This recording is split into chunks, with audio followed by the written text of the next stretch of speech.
మనం ఇప్పుడు ప్రయాణిస్తున్నాం హైదరాబాద్ నుంచి తుంగా నదీ తీరాన నిలిచిన మత్తూరుకి.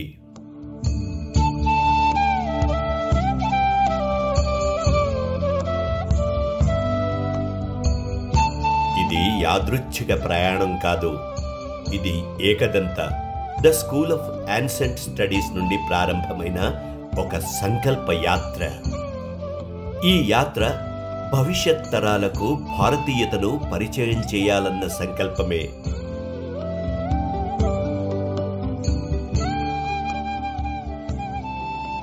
మత్తూరు సంస్కృత గ్రామస్య పురతः సర్వేషాం హార్దికం స్వాగతం.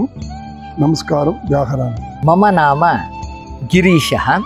అహం 32 वर्षेभ्यः अत्र संस्कृतपाठशालायां संस्कृतशिक्षकः अस्मि. महोदय नमस्कारः. नमस्कारः. मत्तूरु ग्रामे संस्कृतेन वार्तां कुर्वन्तः सन्ति इति सर्वेपि कथयन्तः सन्ति. तथा करणीयम् इत्युक्ते एका भाषा विस्तारः भवितव्यम् इत्युक्ते संस्कृतेन तस्मिन् भाषा एव वार्ता करणीया. మన దేశంలో ఎన్నో గ్రామాలు ఉన్నాయి, కానీ వందల సంవత్సరాల నుంచి ఇప్పటిదాకా మన సంస్కృతిని శ్వాసగా మార్చుకుని జీవించగలుగుతున్న గ్రామాలు లేనే లేవని చెప్పచ్చు. కానీ ఇప్పటికీ అలా ఉన్న గ్రామం, అద్భుతమైన గ్రామం మత్తూరు. గ్రామం పుణ్యం శంకరం సమధృతం సంస్కృతం జీవనధారా విద్యా రక్షితా హృది. उपपञ्चाशज्जनाः अधीतवेदाः मुख्येन वेदान् कथयन्ति. अग्निहोत्रादि आरभ्य सोमयागान्ताः अनुष्ठातारः सन्ति.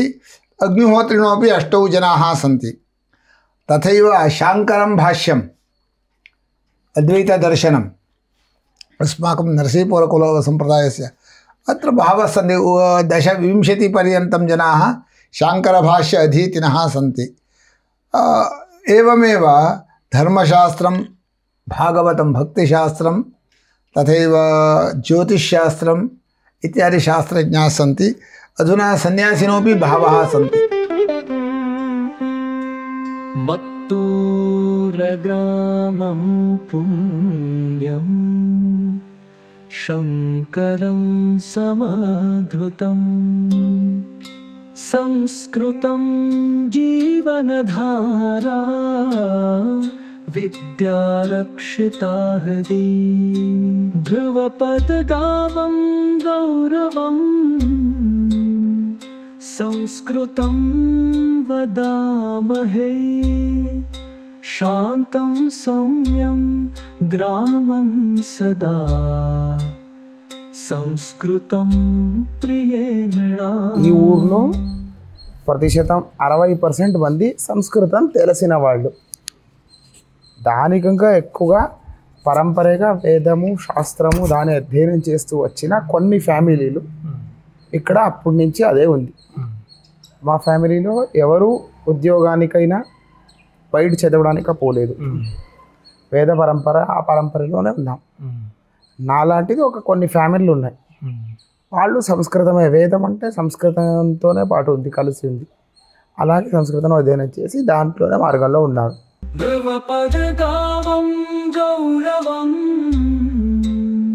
సంస్కృతం వదామహే. శాంతం సౌమ్యం గ్రామం సదా సంస్కృతం ప్రియేణ. మత్తూరులో అడుగు పెడితే వృద్ధుడి నోట చిన్నారి మాటలలో సంస్కృత శ్లోకాల శబ్దమే వినిపిస్తుంది. ఇక్కడ సంస్కృతం పాఠశాలలోనే కాదు, వంటింట్లో ఆటలాడే పిల్లల్లో వారి మాటల్లో జాలువారుతుంటాయి.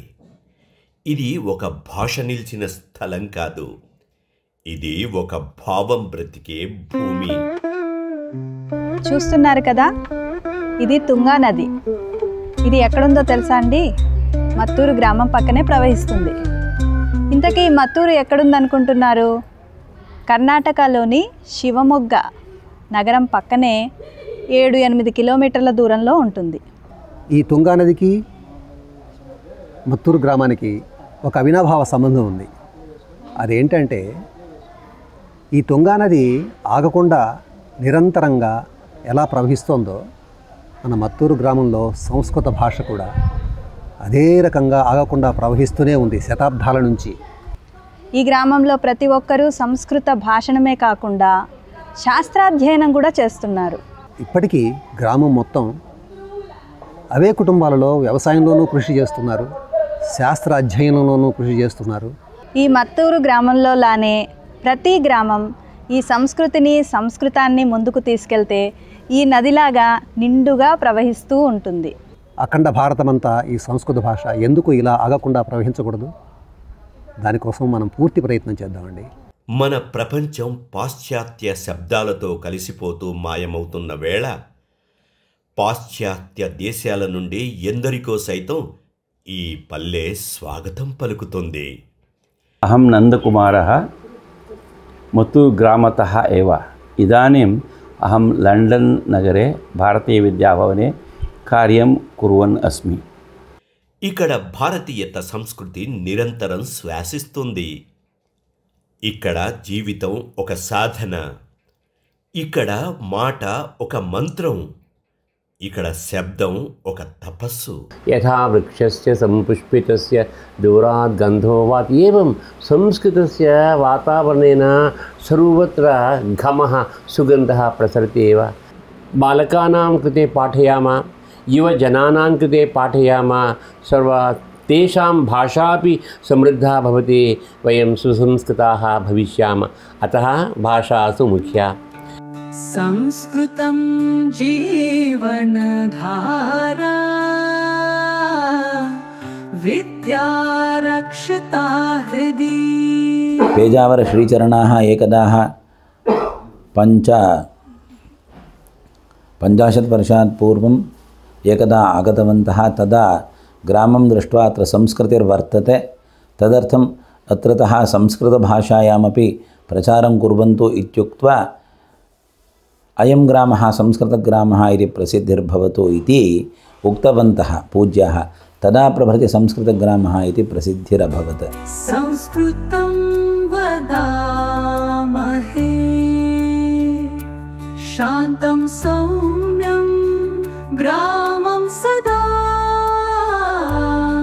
संस्कृतं प्रिये नृणाम्. ఈ ఆధునిక సమాజంలో మనం మన సంస్కృతికి సంస్కృతానికి ఏమాత్రం విలువనిస్తున్నామో మీరందరూ గమనిస్తున్నారు కదా. దానికి విరుద్ధంగా మత్తూరు గ్రామంలో ఏం జరుగుతుందో ఒకసారి గమనించండి. ఈ పౌరులు మనకు ఎందుకు ఆదర్శంగా నిలుస్తారో మనకు అర్థమవుతుంది. చూడండి, ఒకవైపున వర్షం వస్తూనే ఉంది, అయినా విధిగా నిర్వర్తించవలసిన ఏ కార్యక్రమం కూడా ఇక్కడ ఆగటం లేదు. పాఠశాలలు సమయానుకూలంగా తడుచుకుంటూనే పాఠశాలకి వేదాధ్యయనానికి సంస్కృత అభ్యాసానికి వెళ్తూనే ఉన్నారు. వృద్ధులు నదీ తీరం దాకా నడుచుకుంటూ వచ్చి తమ సంధ్యావందనాలు కార్యక్రమాలు చేస్తూనే ఉన్నారు. ఇక్కడ ఒక యువకుడిని గమనించండి, అశ్వత్థ వృక్షం చుట్టూ వర్షంలోనే ప్రదర్శనలు చేస్తూ తన భక్తిని ప్రదర్శిస్తున్నాడు.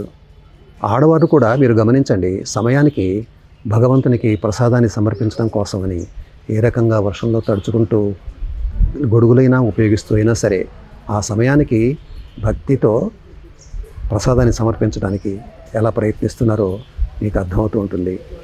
మీరందరూ మనకు ఆదర్శము. ఇలా మనం కూడా ప్రయత్నం చేస్తే మన సంస్కృతి తప్పకుండా నిలబడుతుందని నా విశ్వాసం. మీరేమంటారు? అవునంటారా కాదంటారా?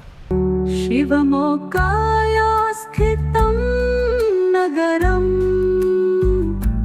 मत्तुरं धर्मस्थली. अष्टशतवर्षतः आरभ्य वेदाध्ययनं, वेदपारायणं, भजनं, गृहे गृहे शालिग्रामस्य पूजा, गृहे अग्निहोत्रं, गायत्री जपं, भिन्नभिन्नधार्मिककार्याणि, प्रति एकादशी तथैव एतस्मिन् मध्ये भजनम्. अद्य रात्रौ एकादशी मध्ये तत्र भजनं भवति. तत्र राममन्दिरे नदीतटे अस्ति, तत् स्वीकर्तुं शक्नोति. भजनं कुर्वन्ति. एतत् 800 वर्षतः.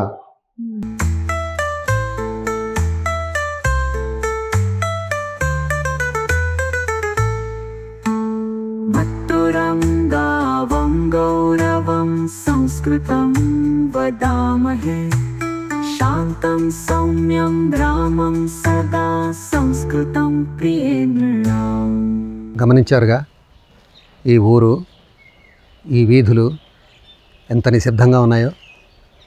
ఇక్కడ ప్రకృతి చేసే శబ్దాలు, పక్షుల కిలకిల రావాలు, గాలి చేసే శబ్దము తప్ప మనుషుల శబ్దాలు మనకు ఎక్కువగా వినిపించవు. అందరూ నిశ్శబ్దంగా తమ తమ గృహాలలో తమ తమ సాధనని సంపూర్ణంగా చేయడానికి కోసం ప్రయత్నాలు చేస్తున్నారు. మేము ఈ మత్తూరు గ్రామంలో వీళ్ళు చేస్తున్న సాధనని, తపస్సు లాంటి, యజ్ఞం లాంటి వీళ్ళ ప్రయత్నాల్ని మీకు సంపూర్ణంగా వివరించే ప్రయత్నం చేశాం. దీన్ని అందరూ మీరు చూశారు, అర్థం చేసుకోవడానికి ప్రయత్నం చేస్తున్నారు. అయితే ఇవన్నీ మీకు చూపించిన తర్వాత మా తరఫున అందరికీ చేసే ఒక విజ్ఞప్తి ఏమిటంటే, ఈ గ్రామస్తులు వింత జంతువులు కాదు, ఇది ఒక యాత్రాస్థలం కాదు, ఒక జూరాసిక్ పార్కు కాదు, జూలాజికల్ పార్కు కాదు. ఇక్కడికి అందరూ వచ్చి ఇదేదో చూడాలని, ఈ మనుషులతో మాట్లాడాలని ఎక్కువగా ప్రయత్నం చేయటం వల్ల వాళ్ళ ప్రయత్నానికి, వాళ్ళ సాధనకి, వాళ్ళ ప్రశాంతతకి, వాళ్ళ నిత్య జీవన విధానానికి అవరోధం కలుగుతున్నట్టుగా వాళ్ళు భావిస్తున్నారు అని మేము గమనించాం. అందుచేత వాళ్ళకి మనం ఇచ్చే గౌరవం ఏమిటంటే, వాళ్ళ నుంచి మనం నేర్చుకుందాం. మన దేశాన్ని, లేదా కనీసం మన గ్రామాన్ని, అది కూడా సాధ్యం కాకపోతే మన గృహాన్ని, తక్కువలో తక్కువ మన సొంత వ్యక్తిత్వాన్ని సాంస్కృతిక పరంగా, సంస్కృత పరంగా అభివృద్ధి చేసుకుని మన సనాతన ధర్మాన్ని నిలబెట్టడానికి మన ప్రయత్నం చేద్దాం. ఆ ప్రయత్నంలో మనకు ఏకదంత ఛానల్ సహాయం పడుతుంది. ఏకదంత ఛానల్లో తెలుగు భాషా మాధ్యమంలోనే అతి సులభంగా సంస్కృతం నేర్చుకోవడానికి అవకాశం ఉంది. మీరందరూ ఏకదంత ఛానల్ని సబ్స్క్రైబ్ చేసుకుని ఈ తుంగా నదిలాగా, మత్తూరు గ్రామంలాగా ఆదర్శంగా బతకడానికి ప్రయత్నం చేద్దాం. అందరూ ప్రయత్నం చేస్తారు కదా. నమస్కారం.